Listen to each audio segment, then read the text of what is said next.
This is my response to Keith Olbermann's tirade regarding Prop 8 yes vote in California.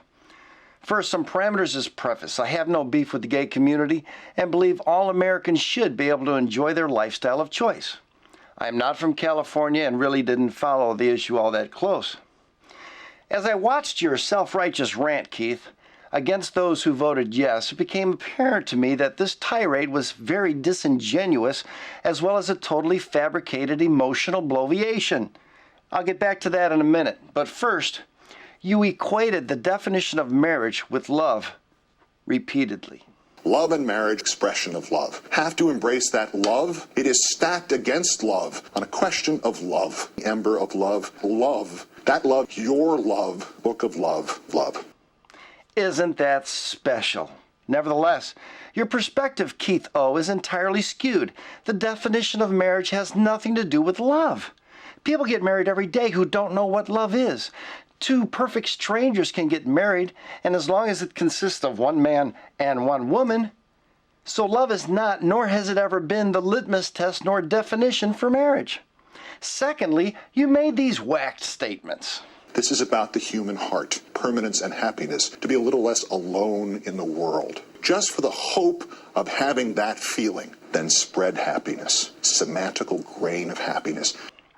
Marriage doesn't fix problems. In fact, it usually accents them, which is why the divorce rate is 50%. Marriage does not make people happy. That's found in the relationship regardless of marital status. Isn't that right, Keith? So your attempt to define marriage as a means to happiness or hope or being a matter of the heart is utterly wrong. Isn't that right, Keith? And how would you know? What makes you a marriage expert? You're 49 years old and still can't find a woman to marry your sorry self. Marriage is not even a right in this country. It's a privilege. As such, it does not fall under equal protection as you suggested. And under the domestic partnership laws, gays already have the same legal privilege as married couples. So this isn't about equal rights, is it, Keith? Please take note, in a very short period of time, I have successfully knocked out every one of your arguments. I have proved marriage is not about love, nor hope, happiness, nor in this case, legal rights. And I didn't even have to bring up God or religion into the argument. So what is the big deal, Keith? Why is it necessary to redefine marriage? You bring up history and use it as a battering ram on the changes in the definition of marriage, but it was dishonest. The definition has not changed in centuries, but laws and a variety of amendments were added on top of the definition, but the very definition has not changed. So why this dishonesty, Keith? Meanwhile, your little self-righteous rant castigated over half the population of California, who exercised their rights and freedoms as citizens to vote. A word comes to mind for your conduct. Horrible. Horrible. Yes, that's it exactly. You even attacked their faith. I counted 17 examples of condemning, critical, judgmental statements you made. Classic elitist arrogance. And you don't even know it, do you? Then you said this kind of junk on top of it.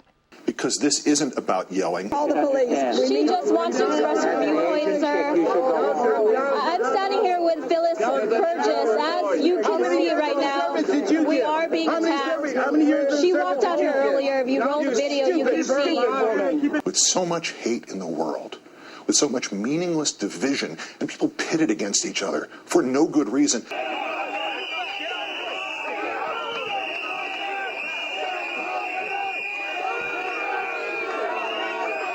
Unhappiness and hate. And as you see there, that is Phyllis Burgess, the woman that we've just identified, and she walked there holding, as you can see, a large cross, along with appears to be a couple of other people. And within just moments, it didn't take long for that cross to be pulled out of her hand, and the woman standing by as the cross gets trampled. And just because this is the only world we have, and the other guy counts too.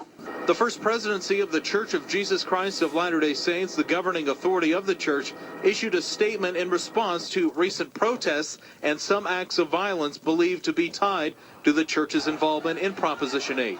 The statement reads in part, "People of faith have been intimidated for simply exercising their democratic rights. These are not actions that are worthy of the democratic ideals of our nation. The end of a free and fair election should not be the beginning of a hostile response in America. Do unto others as you would have them do unto you. It's our neighborhood! Camera, you fucking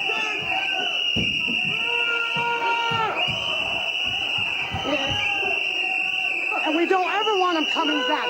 Now, you totally dismissed the hate and vulgar reactions by the gay community who roughed up an old lady, tore up her cross, invaded churches, threw condoms, yet not one word from you condemning their actions. So much for tolerance, Keitho? Lastly, your fake emotional response was so rehearsed and phony it made me laugh. Do you in real life portray such a phony front? From the camera angles to you acting like you're looking at your notes while staring at the teleprompter. You asked several times. Well, let's play it. I have some questions because truly, I do not understand. Why does this matter to you? What is it to you? What is this to you? Now, I realize you don't do news or even a facsimile of news on your program, but certainly you have read up on the various proponents of Prop 8. Certainly the ads have been all over the place. In short, you know exactly what this was about. You know all the talking points. So why the questions? Was it rhetorical?